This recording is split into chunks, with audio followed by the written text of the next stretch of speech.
Hey guys, welcome to Tutorial Guru. Today we'll be learning how to view Google Maps in 3D, and now let's dive right in.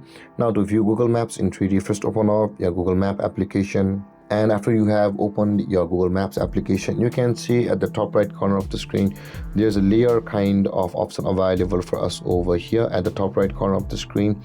Tap on the layer option available for us over here just below the hotels where I'm tapping.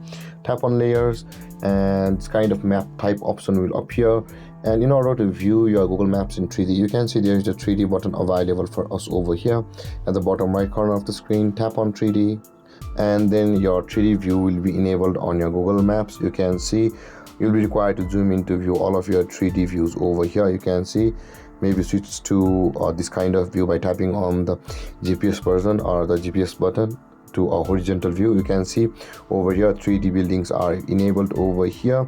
And with that being said guys, this is how you will be able to view Google Maps in 3D. And if you have any confusions or questions regarding the topic, feel free to comment in the comment section below, and don't forget to like, subscribe and hit that bell icon for more videos. Thank you for watching guys. Peace.